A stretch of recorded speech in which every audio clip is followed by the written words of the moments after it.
Popoy? Nasaan na kaya to si Popoy? Ba't hindi ko nakikita? Sino ba tong natawag na to? Hello? Hello? Kinidnap ko ang anak mong si Popoy. Ano? Inday, tulungan mo ko, yung kapatid mong si Popoy kinidnap. Ano ma? Pero bakit daw? Naku, kawawa naman ng kapatid ko. Hello? Ano ba kasing kailangan mo? Bakit mo kinidnap yung anak ko? Kailangan ko ng pera. Mama, tulungan mo ko. Please shut up. Manahimik ka dyan. Maawa kayo sa akin. Tulungan niyo ko. Aba, hindi ka talaga titigil? Pues, ito ang sayo.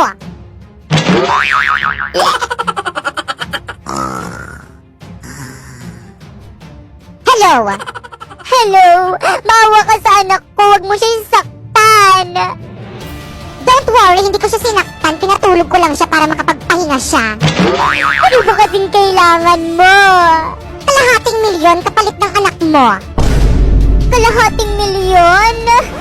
Naku ma'am, laki nun. Huwag kang pumayag. Tatamad-tamad lang naman yan dito sa may bahay. Tapos kapag inuutusan mo, sinasagot-sagot ka lang naman eh. Huwag kang pumayag. Sa bagay, may point ka. Hi guys! So today is January 3, 2023. So naka-uniform ako ngayon kasi pasukan na naman. Ay, ako pa nga pumasok sa school eh. So humarang yung pamangkin ko sa camera kaya pinaalis ko. Ako bida ngayon. At so yun, humingi lang ako ng baon sa nanay ko at ako'y aalis na. So bago nga pala ako umalis, kailangan ko muna magpaalam sa aking baby, Jack. Cute-cute niya no, pero may nalapa na yan. At so yun, nakaalis na ako sa aming bahay at ako'y naglakad na at sumakay sa tricycle. So kung nakikita nyo guys, ang sama ng panahon, actually ayaw akong papasukin ni mama, pero dahil masipag ako, pumasok pa rin ako. At habang naglalakad ako, nag-aabang ng bus, kinakabahan ako kasi palakas ng palakas yung ambon. Pero okay lang kasi mabilis lang naman ako nakasakay ng bus, kaya I'm so happy. Di lang halata. At so habang nabibidyo ako, may tumitingin, kaya nagpanggap na lang ako na nagsasalamin. So yun, bumaba na ako, super lakas ng ulan, grabe. Dapat pala talaga sinunod ko na lang yung nanay ko, sana hindi na lang ako pumasok.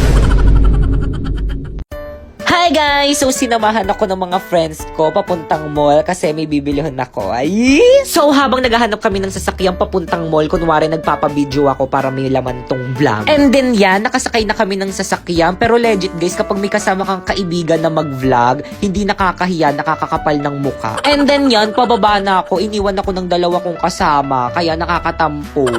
Tapos yun, naglakad na kami. And then nga pala yung pupuntahan naming mall is Ever. And grabe, biruin mo yun, nasa labas pa lang kami pero ang dami ng mga bilihin ng mga damit at marami pang iba. Kaya ano pang hinihintay mo? Tara na sa Ever. At so yun, pagkatapos ng mahabang paglalakad, narating na rin natin ang pintuan ng Ever. So dumaan muna nga pala ako sa may money changer para magpapalit ng pera. Galing kasi sa Encantadia yung pera ko. And then yun, pagkatapos nun, pumunta na ako dito sa bilihan ng mga cellphone. Wala lang, tingin-tingin lang. At pagkatapos nun, umuwi na kami. Pero bago kami umuwi is may nakita kaming tindahan ng mga mangga. Grabe, ang daming mangga.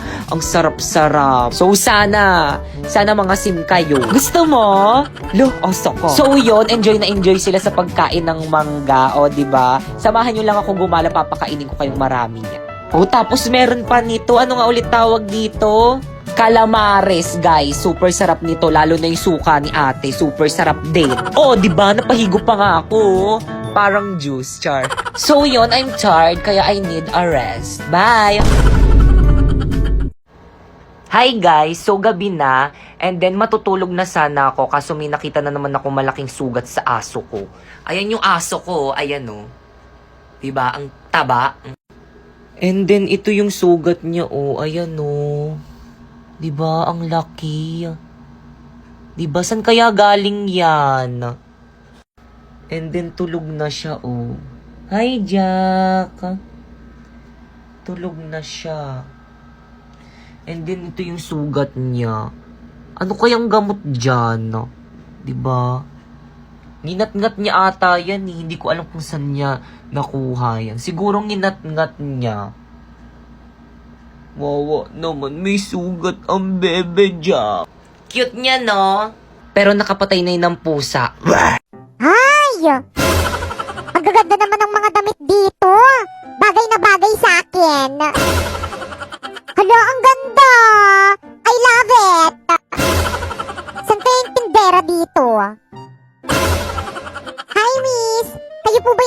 dito? Magkano po itong damit? Psst, tanong-tanong di naman bibilin. Ano, miss? May sinasabi ka? Wala. Ang sabi ko, wag mo nang tanungin kung magkano yan. Di mo naman bibilin eh. Lo, bakit mas alam mo pa kaysa sa akin? Siyempre, tignan mo kaya yung sarili mo. Ang dungis-dungis mo. Halatang poor. Excuse me, madungis man ako, may pera naman ako. O, ito. O, diba? Sabi ko sa'yo, mapera ako. Saksak mo sa baga mo. Lo, peke naman. Inaantok na ako. Sinasabi sa Philippine history na ang pumatay kay Lapu-Lapu ay si Laila? Hoy, Popoy, ano yung ginagawa mo? Gabi na. Mama, may exam po kasi kami bukas, kaya kailangan ko po mag-review ngayon. At sino may sabi mag-review ka? Nako, ini-stress mo na naman akong bata ka, Lo, bakit ka naman nai-stress? Dapat nga magpasalamat ka pa kasi masipag mag-aral yung anak mo eh. Aba, bakit naman ako magpapasalamat? Pinapagod mo yung sarili mo. Dapat gantong oras nag-ML ka na lang eh. Itigil mo na yan. Nakaka-stress ka. Pero ma, baka bumagsak ako sa exam namin. Ayos lang yan, natatago naman yung grade pero yung itsura hindi. Ang pangit mo no. Matulog ka na. La la la la la. Ayan, konti na lang malinis na dito sa bahay. Boboy! Ano naman yung ginagawa mo? Naglilinis po, ma. Bitawan mo nga yung mga yan. Sino may sabi sa'yo maglinis ka, ha? Pinapatid mo na naman yung sarili mo. Naku, nagigigil na naman talaga ako sa'yo. Nagigigil. Doon mo, nagigigil ako sa'yo. Wala naman po kasi ako dito ginagawa sa bahay eh. Kaya maglilinis na lang po ako. Anak naman, ba't ba ayaw mo makinig sa akin? Lagi mo na lang akong pinapa-stress. Ang simple-simple lang ng gusto ko. Ang gusto ko, huwag ka maglinis kasi mapapagod ka lang dyan. Naku ma, hindi naman ako napapagod. At saka wala naman akong ginagawa dito sa bahay eh. Anak, huwag ka nang sumagot. Makinig ka na lang kay mama. Doon ka na lang sa kwarto mo. Humilata ka na lang doon. Hilata na naman. Napapagod na ako kakahilata eh. So guys, kasama natin ngayon si Bembem. So ang gagawin natin ngayon is magpapaiyak tayo ng pamangkin. Bembem.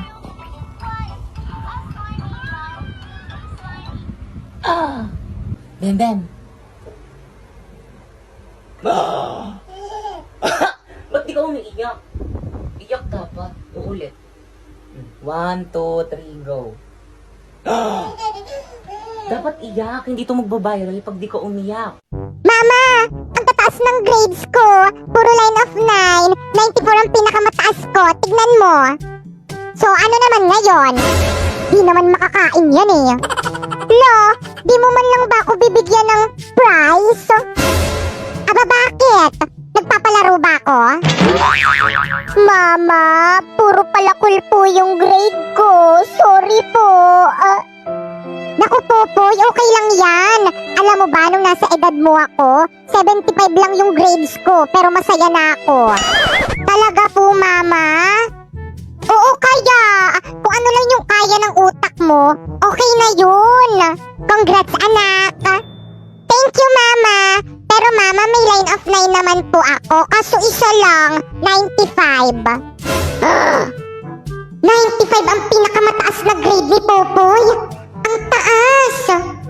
Wow! Ang taas niyan, anak! Sinasabi ko na nga ba, mas magaling ka kasi sa ate mo. 95 ang pinakamataas mo, yung sa ate mo 94 lang. Patingin nga ako ng card mo. Homeroom? Popoy, tara labas ka, laro tayo nila budang. O sige, magpapaalam lang ako. Ma! Laro ako sa labas. Nakikita mo bang ang tirik ng araw, tanghaling tapat? Matulog ka! Tara na, Poy! Oo nga, tara na, ang tagal mo. Ayaw akong payagan ni Mama lumabas eh. Kawawa. Sige, itatago namin yung tsinelas mo. Ble, ble. Mama! Ano? Matulog ka dyan. Pagbilang ko ng 3, Slow, hindi ka pa natutulog. Makakatikim ka talaga sa akin.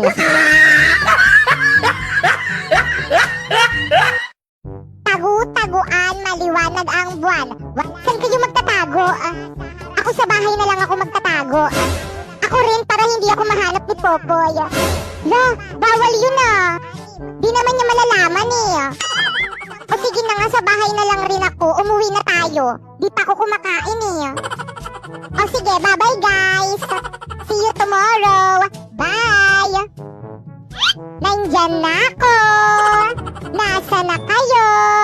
A few hours later.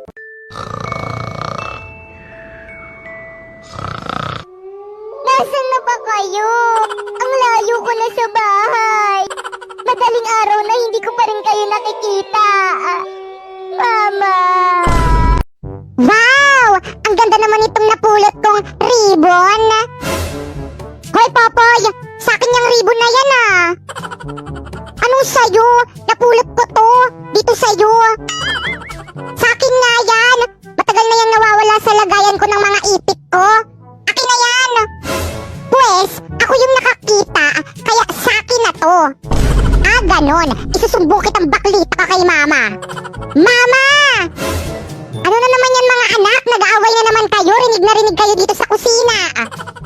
Si Popoy kasi, ayaw ibalik yung ipit ko. Hayaan mo na. Bunso naman yan. Pagbigyan mo na. See? Narinig mo? Kay Papa kita isusumbong. OMG, no! Sa'yo na, Di naman maganda yan,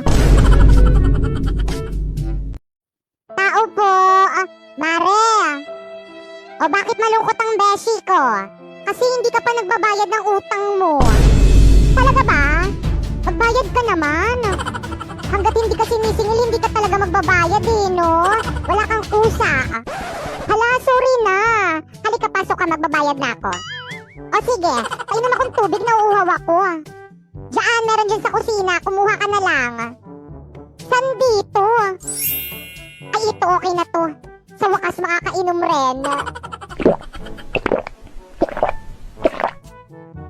Juice ba to? Ba't parang may lasa? Nasa na yun? Ay Lola, ano pong hinahanap nyo? Nakita mo ba yung lagayan ko ng pustiso? Ayaw po Lola, ayun po. Ininom mo?